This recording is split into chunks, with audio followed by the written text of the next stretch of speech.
हरे कृष्णा। आप सबका स्वागत है हरे कृष्णा टैरो चैनल पर। चलिए देखते हैं आज का श्री श्री राधा श्याम सुंदर संदेश। और आज हम देखेंगे हमेशा की तरह कि भगवान श्री कृष्ण राधा रानी आप सबके लिए, आप सभी भक्तों के लिए क्या संदेश लेकर आए हैं। चलिए देखते हैं।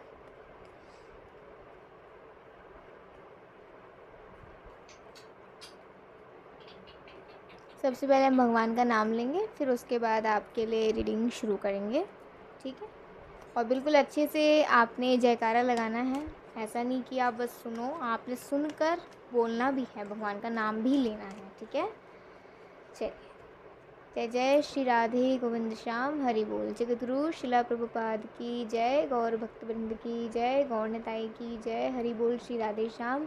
हरे कृष्ण कृष्ण कृष्ण हरे हरे, हरे राम राम राम हरे हरे, हरे कृष्ण कृष्ण कृष्ण हरे राम राम राम हरे हरे, हरे कृष्ण कृष्ण कृष्ण हरे राम राम राम हरे हरे। श्री श्री राधे गोविंद श्याम हरि बोल।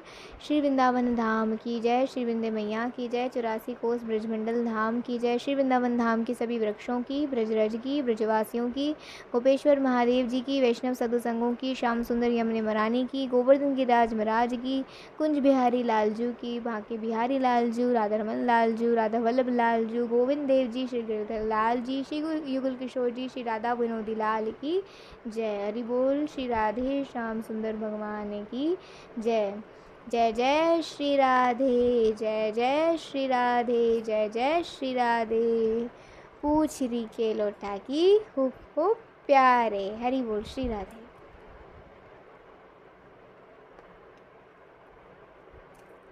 चलिए देखते हैं आज का श्री श्री राधा श्याम सुंदर संदेश।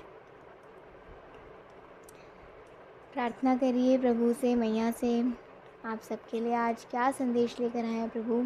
और बहुत अच्छा लगता है, कुछ ऐसे भी भक्त हैं जो इंतज़ार करते हैं संदेश का। ये जिज्ञासा रहनी चाहिए हमेशा, है ना। तो बहुत अच्छा लगता है कि आप में से कुछ ऐसे सीरियस हैं भक्ति को लेकर। बहुत अच्छा लगता है। आप सभी को श्री श्री राधा श्याम सुंदर जी अपनी आप पर कृपा दृष्टि बनाए रखें। और जो भी आप भक्ति कर रहे हो, जितनी भी कर रहे हो, आपकी बढ़े भक्ति, क्योंकि हमेशा बढ़ती है अगर विश्वास हो तो, है ना। तो बस आपकी भक्ति बढ़े, आपका नाम बढ़े, ठीक है, आपकी सेवा बढ़े और आपकी खुशियाँ भी बढ़ें।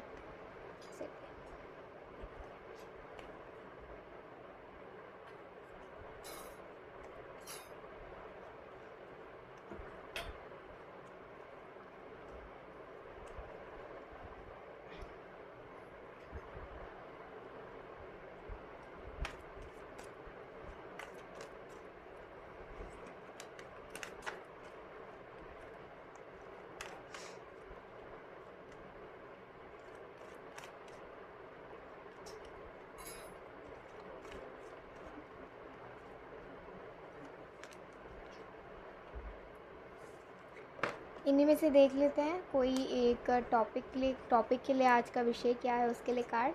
ठीक है, ये टॉपिक हो गया।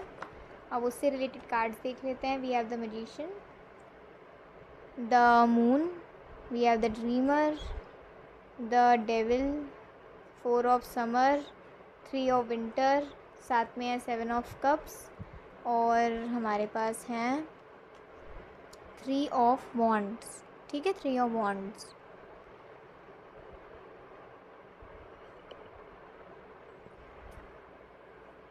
ठीक है, आज का विषय देखते हैं। 2 of wands and the emperor. Okay,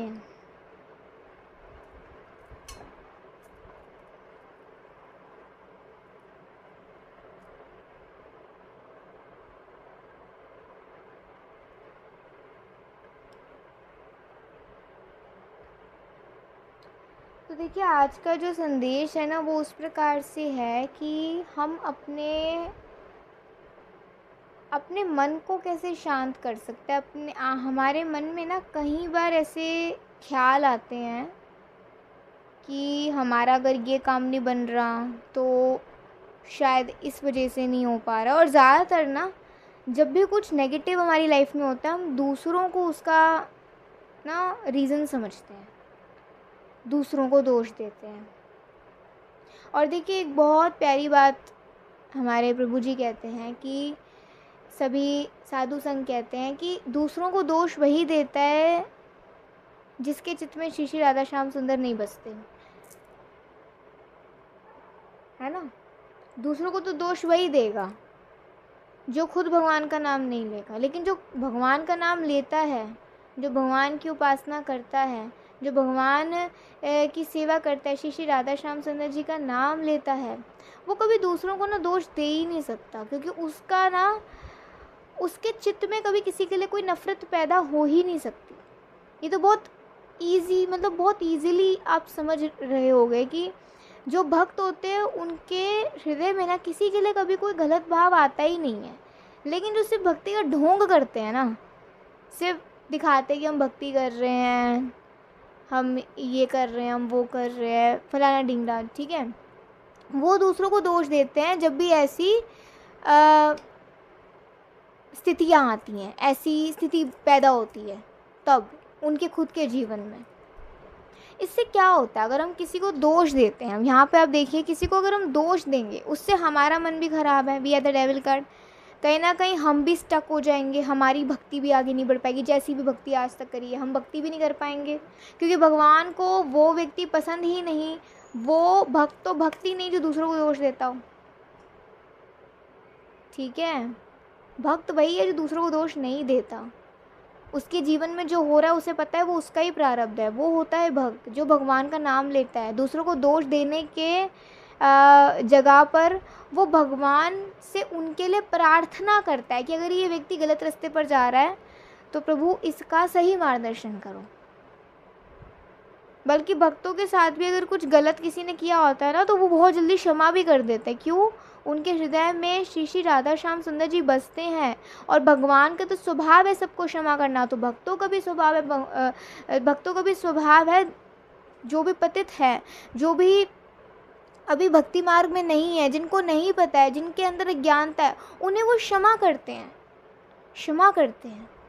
इसीलिए कभी भी ना भक्त की निंदा मत करिए। अभी मैं ये जस्ट ये विषय सुनकर लिटरली आ रही हूँ, और देखिए यहाँ ये कार्ड्स में भी चीज़ आ गई, we have the devil card, 7 of cups. मन को कैसे शांत करें, मन को कैसे शांत करें? मन को हम शांत तब कर सकते हैं जब हम मन सही जगह पर लगाएं, दूसरों को दोष कम दें हर चीज़ का।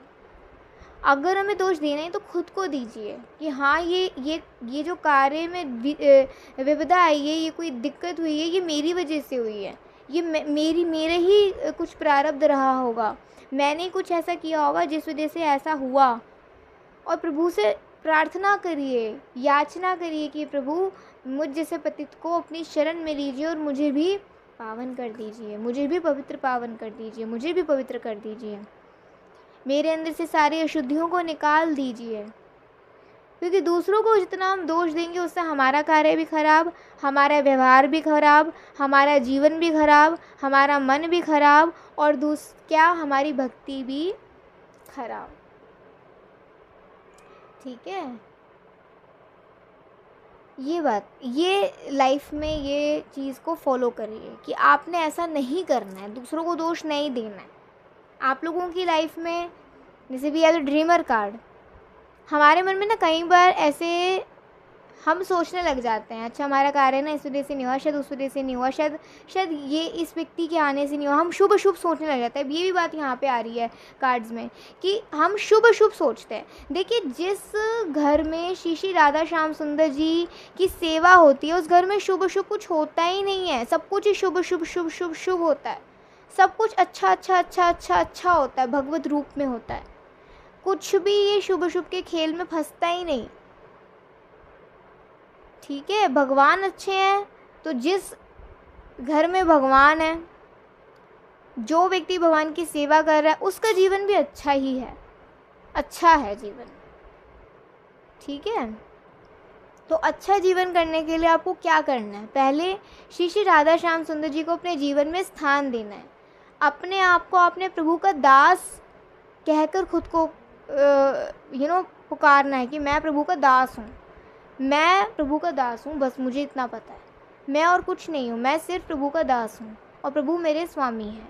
श्री श्री राधा श्याम सुंदर जी मेरे स्वामी हैं और मैं उनका दास हूँ, उनके दासों का दासों का दासों का दासों का दासों का अनुदास हूँ। ठीक है। वृत्रासुर की एक बहुत कहानी आती है, बहुत इमोशनल है वैसे तो वो कथा। मैं पूरी तो नहीं बता पाऊँगी क्योंकि मेरे में इतना सामर्थ्य नहीं है बताने का, मैं शायद बता भी ना पाऊँ।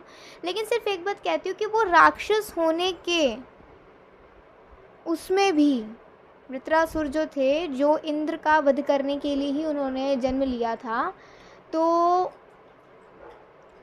जब इंद्र उनके सामने आए थे वज्र लेकर, और वज्र हथियारों में सबसे शक्तिशाली हथियार है, जो कि दधीचि ऋषि ने उन्होंने अपनी हड्डियों को त्याग कर, मतलब अपने शरीर को त्याग कर, अपने देह को त्याग कर, जो हड्डियाँ उनकी बची थी उससे वो वज्र बना। और जब इंद्र वो वज्र सामने लेकर आए सभी देवी देवताओं के साथ उस वृत्रासुर का वध करने के लिए, तो वृत्रासुर ने कहा कि ठीक है, मुझे पता है मेरा आज तुम्हारे हाथों अंत होना है, ठीक है, क्योंकि इससे शक्तिशाली हथियार कोई नहीं। क्योंकि जो दधीचि ऋषि थे उनके बोन्स में, उनके हड्डियों में नारायण कवच की बहुत शक्ति थी। नारायण कवच हर किसी को पढ़ना चाहिए, अगर आप पढ़ना शुरू करते हैं तो बहुत अच्छा रहेगा। नारायण कवच पढ़िए जितना पढ़ सकते हो आप। ठाकुर जी आपकी स्वयं से रक्षा करेंगे, वो तो रक्षा वैसे भी कर ही रहे हैं, लेकिन नारायण कवच करेंगे तो आपको एक अलग ही भाव प्रकट होगा ठाकुर जी के प्रति। तो क्या है, जब वृत्रासुर को ये पता था कि उसका आज अंत होने वाला है, वो आज किसी भी रूप में नहीं बचने वाला, तो उसने लिटरली वहाँ पे वहीं बैठकर भगवान से प्रार्थना करी। और वृत्रासुर, अभी तक तो आप इन्हें राक्षस के रूप में मान रहे हो, आगे जाके आप इन्हें भक्त रूप में ही मानोगे। ये सुनकर जब उन्होंने ये कहा कि प्रभु मुझे पता है आज मेरा अंत होना है, मैं चाहता हूँ कि हर कोई क्या चाहता है, हम प्रभु के दास बन जाएं, हम प्रभु के नित्य धाम को प्राप्त हो जाएं, हम प्रभु के दास बन जाएं। लेकिन मैं चाहता हूँ, मैं ये चाहता हूँ इस अंत के बाद ना आप मुझे अपने दास के अनुदासों का अनुदास बनाना। क्यों? जैसे एक बाप होता है, ठीक है, जब एक व्यक्ति जब वो पिता बनते हैं, बाप बनता है, तो बाप अपना बेटे को देखकर बहुत खुश होता है। लेकिन बाप तब ज़्यादा खुश होता है, उनका ज़्यादा स्नेह तब प्रकट होता है जब वो अपने बेटे के बेटे को देखता है। और वहीं जब वो बेटे के बेटे को देख रहे हैं, तो वो जो पिताजी हैं वो तो और भी खुश हो जाते हैं जब अपनी पुश्तों को आगे बढ़ते हुए देखते हैं। तो ऐसे ही भगवान है, भगवान के भक्त बनोगे अच्छी बात है, भगवान के दास बनोगे बहुत अच्छी बात है, भगवान के दास बनोगे और भी अच्छी बात है। लेकिन भगवान के दास के अनुदास बन जाओगे तो भगवान आपसे इतना प्रेम करेंगे, इतना प्रेम करेंगे, इतना प्रेम करेंगे कि बस मैं क्या बताऊँ। और उन्हें पता क्या मांगा, मुझे प्रभु आपसे कुछ नहीं चाहिए, बस अपने दासों का अनुदास बनाना। ये वृत्रासुर बोल रहा है जो एक राक्षस है। सोचिए, ये वृत्रासुर बोल रहा है कि प्रभु मुझे अपने दासों का अनुदास बनाइए और मुझे अपना विरह दीजिए हर जीवन में, विरह, कि मैं आपके लिए ना प्रतीक्षा करूं, आपके लिए तड़पूं। जैसे होता है ना कि जब एक बछिया होती है, एक बच्चा होता है, गाय का जो बच्चा होता है, जब वो बछड़ा अपनी माँ को ऐसे आते हुए देखता है तो उसे होता है ना कि माँ भी आएगी, दूध पिलाएगी, वो उछलने लग जाता है, पूंछ उठाने लग जाता है, खेलने कूदने लग जाता है, कितना हर्ष मनाता है, हर्ष उल्लास से भर जाता है। तो प्रभु, लेकिन जब तक माँ नहीं आती तो वो विचलित रहता है कि माँ कहाँ चली गई, माँ कहाँ गई है। लेकिन जब वो अपनी माँ को आते हुए देखता है तो कितना खुश हो जाता है वो बछड़ा छोटा सा। इसलिए हमें प्रभु से अगर कुछ मांगना है ना, बस ये मांगो, मुझे प्रभु अपना तो दास बनाओ ही बनाओ, लेकिन अपने दास का अनुदास बनाओ। मैं आपके वैष्णव भक्तों के भक्तों के दास की सेवा कर सकूं, उन्हें भज सकूं, उनकी वाणी सुन सकूं। और आपका विरह मुझे दीजिए, क्योंकि ये विरह जो है ना, ये हमारे हृदय को शुद्ध करता है, प्रभु से प्रेम बढ़ाता है ना। और हमारे रोम रोम में कृष्ण बस जाते हैं, श्री श्री राधा श्याम सुंदर हमारे रोम रोम में बस जाते हैं, ठीक है, हम उनके ही होकर रहते हैं। वृत्रासुर ने जब इस प्रकार से पुकार करी, याचना करी प्रभु से, तो प्रभु जब इंद्र ने ब्रज का प्रहार किया, वध करने के बाद वही वृत्रासुर के सामने जब भगवान प्रकट हुए, तो वही वृत्रासुर एक अग्नि के रूप में, एक ज्वाला के भगवान के हृदय में, चित्त में समा गया। एक राक्षस होने की उसमें भी देखिए कितनी बड़ी बात है ये, कितनी बड़ी बात। और हमें जब मानव देह मिला है तो हम तब भी भगवान का नाम नहीं ले रहे। वो तो राक्षस होने पर उनका भाव इतना शुद्ध भाव, समझ सकते हैं आप कभी? नहीं, हम भी नहीं समझ सकते। जब मैंने पहली बार ये कथा सुनी मेरे आंखों में आंसू आ गए थे। ऐसा लगा था कि हम तो कुछ भी नहीं है, सच में कुछ नहीं है। हम क्या क्या भक्ति कर रहे हैं, कुछ भी नहीं कर रहे। हमें बस क्या करना है, भगवान का नाम लेना है। हमें 16 माला का जाप करना है, नहीं तो 2 माला का जाप, 4। वो करने के लिए हमें मतलब सोचना पड़ता, हम कब करेंगे, कैसे करेंगे, हो नहीं पाएगा। अरे कैसे नहीं हो पाएगा? जब फ़ोन चलाने के लिए टाइम है, पढ़ने लिखने के लिए टाइम है, और क्रियाएं करने के लिए टाइम है, नित्य कर्म करने के लिए टाइम है, तो भगवान का नाम लेने के लिए टाइम क्यों नहीं है ना? तो इसीलिए भक्तों की वाणी को सुनिए। भक्तों की वाणी सुनकर हम शुद्ध होते हैं, और हमारा शुद्ध होना बहुत ज़रूरी है, बहुत ज़रूरी है। इंद्रेश प्रभु जी की बहुत ऐसे कथाएं उनकी आती हैं, वो कथाएं बहुत अच्छी सुनाते हैं। मैं तो आपको यही सजेस्ट करती हूँ कि जिनकी सुनते हो उनकी भी सुनते रहो। और इंद्रेश प्रभु जी हैं, इंद्रेश उपाध्याय जय प्रभु जी, उनकी भी सुनिए। श्रीमद् भागवतम उनकी वृंदावन में हुई थी 2024 में, इसी साल। तो आप वो भी एक सीरीज़ अपनी शुरू कर सकते हो। अपना रोज़ आधा आधा घंटा देखो, तो उससे भी आपको बहुत कुछ सीखने को मिलेगा। ये जो मन की अज्ञानता होती है ना, जब ये दूर होती है ना, जब मन शुद्ध होता है, जब देखिए जब आप प्रभु के समक्ष जाकर अपने आप को समर्पित करते हो, आप प्रभु के दास, मतलब अपने आप को दास स्वीकार करते हो, क्योंकि दास तो हम हैं ही। बस देरी ये है कि हम जानते कब हैं, हमें ये ज्ञात कब होता है, हमें ये मतलब हम कब इसे एक्सेप्ट करते हैं ये बात को। ठीक है, प्रभु हमारे स्वामी, हम उनके दास। जब हम इस रूप से प्रभु के शरणागत हो जाते हैं, तो प्रभु फिर हमें ना साधु संगों से मिलवाते हैं, अपने गुरुजनों से मिलवाते हैं। तो जब हम गुरुजनों से मिलते हैं, साधु संगों से जुड़ते हैं, उनके सत्संग सुनते हैं या सत्संग में जाते हैं, वो चीज़ों को फॉलो करते हैं, उससे हमारे मन की अज्ञानता कटती है। और जब मन की अज्ञानता कटती है, तो हम अपनी इंद्रियों का प्रयोग ना अज्ञानता को बोलने में नहीं लगाते, अज्ञानता करने में नहीं लगाते, अज्ञानता अपनाने में नहीं लगाते। हम ज्ञान को बांटते हैं, हम प्रेम को बांटते हैं, हम भक्ति को बांटते हैं। ठीक है, तो इसीलिए सबसे बड़ी बात है, खुद को प्रभु का दास ही स्वीकार करिए। हम और कुछ नहीं है, हम एक आत्मा, छोटा सा स्वरूप है। ठीक है, तो हम एक बहुत ही छोटा सा अंश है भगवान का। और भगवान कितने असीम हैं, कितने विभू हैं, कितने बड़े हैं। हम इतने छोटे होकर भी हमें इतना घमंड हो जाता है, और भगवान इतने बड़े होकर भी देखिए कितने महान हैं, कितने बड़े त्यागी भी हैं भगवान, कितने बड़े त्यागी हैं। कितना ऐश्वर्य है, कितना बल है, कितना ज्ञान है, कितना सौंदर्य है, कितना यश है, कितना ज्ञान है, और कितनी कृपा है, कितनी दया है भगवान में। तो भगवान के भक्त में भी इतनी कृपा होती है। ठीक है, क्योंकि भगवान की भक्ति तो हमें भगवान तक लेकर जाएंगे ना, तो उनसे जुड़ना बहुत ज़रूरी है। हम अकेले तो नहीं पहुंच पाएंगे भगवान के पास। तो आज के इस संदेश में कुछ इस प्रकार से आता है आप सबके लिए। आई होप आप सबको बहुत चीज़ें समझ आएंगी कि दूसरों को दोष देना बंद करो, आप दूसरों को दोष देना बंद करो, और भक्तों की निंदा भी कभी मत करो। कोई भी देखो, आज ही हम सुन रहे थे कि हर संप्रदाय में ना, हर संप्रदाय में एक होते 4 संप्रदाय हैं, ब्रह्म संप्रदाय, श्री संप्रदाय, कुमार संप्रदाय और रुद्र संप्रदाय। ठीक है, तो ये संप्रदायों में ना कुछ ऐसे लोग होते हैं 2 प्रकार के, जो भजन करने में ज़्यादा ध्यान लगाते हैं, और कुछ ऐसे होते हैं जो सिर्फ पॉलिटिक्स करने में ध्यान लगाते हैं।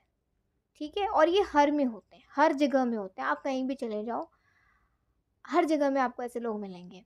तो इसीलिए आपको डिसाइड करना है आपको करना क्या है। आपको भगवान के संप्रदाय से जुड़कर भगवान की प्राप्ति करनी है, या ऐसे दूसरों को दोष देना है, दूसरों की निंदा करनी है और खुद को महान बताना है। दोनों प्रकार के लोग आपको हर जगह पे मिल जाएंगे। 100% परफेक्शन कहीं नहीं मिलेगा, ठीक है। लेकिन परफेक्शन कब आता है? जब आप चॉइस अच्छी करते हो, या तो खुद का सुधार करते हो या खुद को ही बस श्रेष्ठ समझते हो, दो ही बातें हैं। या तो खुद को गुरु के अधीन करो और अपने डाउट्स को क्लियर करो, साधु का संग करो, अपने दोषों को प्रकट करो, प्रभु के सामने भी भक्तों के सामने भी। किसी की निंदा मत करो, किसी एक नॉर्मल इंसान को भी दोष मत दो। अपनी लाइफ में कुछ गलत हो रहा है, दूसरों को दोष मत दो। किसी भी भक्त की निंदा मत करो, और किसी ऐसे की भी निंदा मत करो जो निंदा कर रहा है, उसकी भी निंदा मत। नाम ले रहा है, क्यों अपराध लगाना है अपने आप को, वो भी मत करो। जितना ज़्यादा साधु संग कर सकते हो उतना करो, और भक्तों की वाणी को सुनो। ये आपने कार्य अपने जीवन में करने हैं, ये बहुत आपको हेल्प करेंगे, आपके मन को भी शांत करेंगे, आपकी बुद्धि में से अज्ञानता को दूर करेंगे, आपकी चेतना को शुद्ध करेंगे, और आपका प्रभु से और प्रेम बढ़ेगा। हम भगवान का एक बहुत ही छोटा अंश हैं, बहुत ही छोटा अंश। इसलिए हमें बस ये प्रयास करना है कि बस हम प्रभु की शरण में चले जाएं, बस हमारी जगह वही है। हम में कोई अहम नहीं आना चाहिए, नहीं आना चाहिए। और अगर आप में कभी अहम आ भी जाता है ना, कृष्णा आपके उस अहम को वहीं तोड़ देंगे। कृष्णा इतने मर्सीफुल हैं कि उनके भक्त में अगर कभी कोई अहम आ भी जाता है ना, वो वहीं की वहीं तोड़ देते हैं भगवान। होता है, सबके साथ होता है। तो इसीलिए ज़रूर से ये बातों को फॉलो करिए। और आज का संदेश कुछ इस प्रकार से था। मैं आप सबके लिए एक ब्लेसिंग निकालना चाहती हूँ, तो चलिए हम एक ब्लेसिंग देख लेते हैं। बहुत ही अच्छा संदेश है। जितना आप महामंत्र का जाप करोगे, जितना आप खुश रहोगे जाप करके, भगवान की सेवा करके, उतना आपको अच्छा लगेगा, ठीक है। Get your power back, you have forgotten who you are. हम भूल चुके हैं हम कौन है, लेकिन हम हैं कौन? हम एक आत्मा है और हम भगवान के दास हैं। You are a child of the divine. Yes, हम भगवान के बच्चे हैं, हम बहुत छोटा अंश है भगवान का। So take back your power. Yes, हमारी सबसे बड़ी शक्ति ही इसमें है जब हम खुद को भगवान का दास समझें, हम खुद को आत्मा समझे। देखिए, आत्मा कभी काटी नहीं जा सकती, मारी नहीं जा सकती, भिगोई नहीं जा सकती, सुखाई नहीं जा सकती, जलाई नहीं जा सकती। ये आत्मा का स्वरूप है। लेकिन इस बॉडी का स्वरूप क्या है? इसे काटा भी जा सकता है, इसे जलाया भी जा सकता है, इसे भिगोया भी जा सकता है, इसे सुखाया भी जा सकता है। तो खुद को अगर जब भी हम आत्मा, हम ये एक्सेप्ट करते हैं कि yes we are the soul, not this body. ये बॉडी बदलता रहेगा लेकिन ये सोल हमेशा एक रहेगा। तो शक्तिशाली कौन हुआ? ऑब्वियसली आत्मा, है ना। तो चलिए और देखते हैं आपके लिए। Okay, it's up to you. Yes, it's your choice. आपको दूसरों की निंदा करनी है, दूसरों को दोष देना है, या सिर्फ अपने भक्ति भजन पे ध्यान रखना है, श्री श्री राधा श्याम सुंदर जी को प्रसन्न करना है, या बस अपनी प्रसन्नता के लिए दूसरों को दोष देना है, ये आपकी चॉइस है। Don't stop. भक्ति भजन कभी नहीं रुकना चाहिए, कभी भी नहीं रुकना चाहिए, कभी भी। साधु संग करना कभी नहीं रुकना चाहिए, कभी नहीं रुकना चाहिए। तो कभी मत रोकना अपना, कभी भी नहीं। And last card we have endings and beginnings, the old must be release so that the new can enter. इसीलिए आपके अंदर जो भी दोष हैं प्रभु के सामने प्रकट करो। जब वो आपके अंदर से निकलेंगे तभी कुछ नया अच्छा आपके अंदर आ पाएगा। लेकिन अंदर से बाहर दोष कैसे निकलेंगे? जब पहली बात तो भगवान के सामने प्रकट करोगे, और दूसरी बात जब साधु संग करोगे और भगवान का नाम लोगे। तो जब वो आपके चित्त में जगह बनाएंगे, तो चित्त में जो भी मल भरा पड़ा है, जो भी मलिनता भरी पड़ी है, वो एकदम बाहर निकलती जाएगी। इस तरीके से भजन काम करता है, भक्ति काम करती है। सो ये था आज का बहुत ही प्यारा संदेश। चलिए एक साथ बोलते हैं, हरे कृष्णा कृष्णा कृष्णा हरे हरे, हरे राम राम राम हरे हरे। श्री श्री राधे गोविंद श्याम, हरि बोल श्री राधे।